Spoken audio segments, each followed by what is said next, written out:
सवाल है बच्चे यहां पर, ट्रोजन वायरस है ना कई सोलर विंड्स ओरियन प्लेटफॉर्म पर डाला गया था। तो अगर आपसे बात बच्चे ट्रोजन वायरस जो आपसे पूछा जाए तो आपको पता होना चाहिए, अगर मैं आपसे यहां पर चर्चा करूं तो एक है सनबस्ट ट्रोजन वायरस है बच्चे। कौन सा वायरस है? सनबस्ट। ठीक है भैया, आप याद रखेंगे। अगर मैं बात करूं बच्चे, देखो आपको जो है साइबर क्राइम को लेकर सवाल कई बार पूछे आते हैं बच्चे। देखो हैकर्स ने ओरियन फ्रेमवर्क में कोड में एक दुर्भावनापूर्ण एक तरीके से, याद रखें ओरियन फ्रेमवर्क में जो एक तरीके से कोड के रूप में दुर्भावनापूर्ण एक तरीके से चीज डाली गई या प्रोग्राम डाला गया, ठीक है, इस पर हमला किया गया। ठीक है भैया, इसके बाद साइबर सुरक्षा कंपनी है फायर आई ने, इसने अपने ग्राहकों में फैल रहे मेलवेयर का पता लगाया और उसके लिए जिम्मेदार सनबस्ट अपडेट पैकेज की पहचान की। तो सनबस्ट पैकेज है जिसकी पहचान की गई थी किसके द्वारा बच्चे? तो आपको यह भी पता होना चाहिए किसने इसे बचाया, तो ये भी आपको पता होना चाहिए बच्चे। ठीक है भैया, बहुत बढ़िया मेरे भाई, है ना। तो साइबर सुरक्षा कंपनी फायर आई जिसने इसे पकड़ा था, एक तरीके से आप कह सकते हैं बच्चे। राइट आंसर क्या हो गया? थर्ड नंबर पे आपके सवाल का सही जवाब है। आगे बात करेंगे। पृथ्वी का पहला सुपर कॉन्टिनेंट मतलब बड़ा महाद्वीप का क्या नाम था? पृथ्वी का पहला सुपर कॉन्टिनेंट आपसे पूछा जाए, पहला सुपर कॉन्टिनेंट बच्चे, तो वालवारा का बच्चे। आप याद रखें यहां पर किसका निर्माण हुआ था? वालवारा का। 3.6 बिलियन वर्ष पहले वालवारा का बच्चे का हुआ 3.6 बिलियन वर्ष पहले, कह सकते हैं मेरे भाई। कितना? बिलियन वर्ष पहले, बिलियन वर्ष पहले की बात आपसे यहां पर की जा रही है, इस बात को भी याद रखना मेरे बच्चे। अगर मैं आपसे यहां पर चर्चा करूं, सवाल का राइट आंसर मैंने बता दिया, ए आपके सवाल के यहां पर सही जवाब है। हाँ जी, कल के स्टार्टिंग के मैंने 2 क्वेश्चन रह गए थे बच्चे, 2-3 क्वेश्चन थे बस, बाकी सब नए क्वेश्चन है। कल रात में जो क्लास कराया था ना स्टार्टिंग में, एक नई फाइल के जहां से मैंने क्वेश्चन छोड़े थे वहीं के आगे के करा रहा हूं। ठीक है भैया, वहीं के आगे के करा रहा हूं। चलिए भैया, अब देखो पहले 2 क्वेश्चन के बाद अब ये नए क्वेश्चन स्टार्ट हो गए। कौन सा संगठन दुनिया के सबसे गरीब विकासशील देशों को ऋण और अनुदान प्रदान करता है बच्चे? कौन प्रदान करता है, जल्दी से बताइए। तो यहां पर कौन सा संगठन है बच्चे? तो आप सबको पता है बच्चे, अंतरराष्ट्रीय पुनर्निर्माण और विकास बैंक कह सकते हैं बच्चे, आईबीआरडी कह सकते हैं बच्चे। कौन है भैया? आईबीआरडी कह सकते हैं मेरे भाई। कौन है?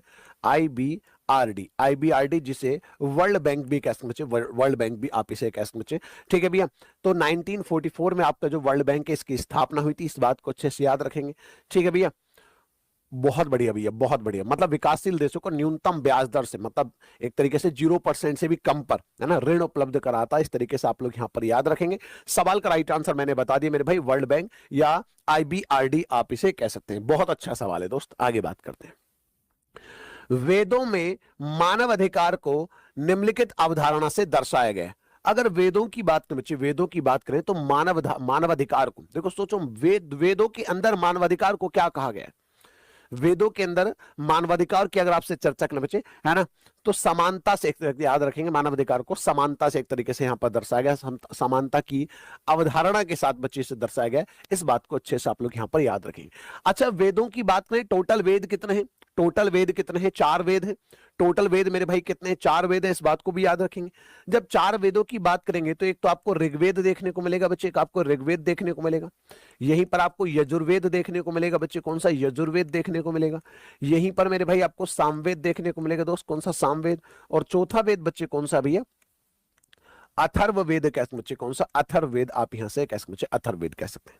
ऋग्वेद सबसे प्राचीन वेद है, आपको पता होना चाहिए। ऋग्वेद में 10 मंडल 1028 सूक्त आपको देखने को मिलेंगे। ऋग्वेद के तीसरे मंडल में बच्चे गायत्री मंत्र का उल्लेख आपको यहां पर देखने को मिलेगा। किसका भैया? गायत्री मंत्र का उल्लेख आपको देखने को मिलेगा। गायत्री मंत्र की रचना विश्वामित्र के द्वारा की गई, इस बात को याद रखना। सूर्य देवता सविता को समर्पित है, यह भी आप याद रखना। ऋग्वेद का बच्चे 10वां मंडल है, उसके पुरुष सूक्त में वर्ण व्यवस्था की उत्पत्ति के बारे में कहा गया। यजुर्वेद गद्य एवं पद दोनों में लिखा गया है। सामवेद को भारतीय संगीत का जनक कहा जाता है क्योंकि इसमें गाई जा सकने वाली ऋचाओं का संकलन आपका यहां पर किया गया है। अथर्ववेद की बात करूंगा बच्चे, तो अथर्ववेद के बारे में आपको पता होना चाहिए। इसमें जादू टोना, रोग निवारण, वशीकरण, ये जो चीजें हैं ये आपको अथर्ववेद में देखने को मिलती है। आपके सवाल का राइट आंसर मैंने आपको बता दिया बच्चे, सवाल का राइट आंसर क्या है। बात करूंगा हर वर्ष किस दिन को विश्व कला दिवस मनाते हैं बच्चे? विश्व कला दिवस किस दिन मनाया जाता है, इस बात को सारे के सारे बच्चे आप लोग मुझे बता दो भैया, विश्व कला दिवस कब मनाते हैं। देखता हूं आप में से कौन बच्चा है जो यहां पर सही जवाब देगा बच्चे। तो अंतरराष्ट्रीय कला संघ है ना भैया, अंतरराष्ट्रीय कला संघ 2011 में मैक्सिको में एक तरीके से आयोजित हुई और 17वीं आम सभा में विश्व कला दिवस मनाने का प्रस्ताव रखा गया। 2011 में प्रस्ताव आया बच्चे, 2011 में पहली बार मनाया गया।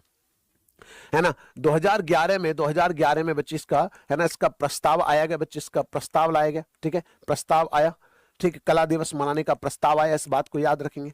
और 2012 में पहली बार मनाया गया, 2012 में पहली बार मनाया गया बच्चे, याद रखेंगे, पहली बार मनाया गया, पहली बार मनाया गया, इस बात को अच्छे से आपको यहां पर याद रखेंगे। कब की बात कर रहा हूं मैं? 15 अप्रैल की बात कर रहा हूं मेरे भाई, कब की बात कर रहा हूं? 15 अप्रैल की बात कर रहा हूं, जब इसे पहली बार मनाया गया था, इस बात को अच्छे से याद रखेंगे। सर जी 99 वाली क्लास का टाइम क्या है? टाइम बच्चे हो सकता है सुबह 8 बजे रहे, हो सकता है सुबह 8 बजे रहे, या फिर जो है वो रात को रहे, ठीक है, अभी टाइम डिसाइडेड नहीं है। आप टाइम का इंतजार क्यों कर रहे हैं? टाइम तो कोई ना कोई आपका सुविधाजनक टाइम ही रखेंगे, 1 घंटे की क्लास है, उसको इतना टाइम तो आप निकाल ही लेंगे, ठीक है भैया। बहुत बढ़िया और बेहतरीन सारे के सारे बच्चे आप लोग यहां पर जा। एग्जामपुर ऐप नहीं चल रहा, एक बच्चा कह रहा है क्लासेस चल रही भाई, बगल में एप्लीकेशन पे, बगल में एप्लीकेशन पे क्लास चल रही। मैम ऐप की क्लास चल रही है ना, ऐप की क्लास चल रही है सारी, हाँ भाई ऐप की क्लास चल रही है सारी। तो आपको मैंने बता दिया भैया सवाल का राइट आंसर क्या होगा, ए आपके सवाल के यहां पर सही जवाब है। इसके अलावा अगर मैं आपसे चर्चा करूं बच्चे, तो मैंने आपको बता दी, चलिए आगे बात करते हैं अगले सवाल की तरफ। अगला सवाल क्या कहता है?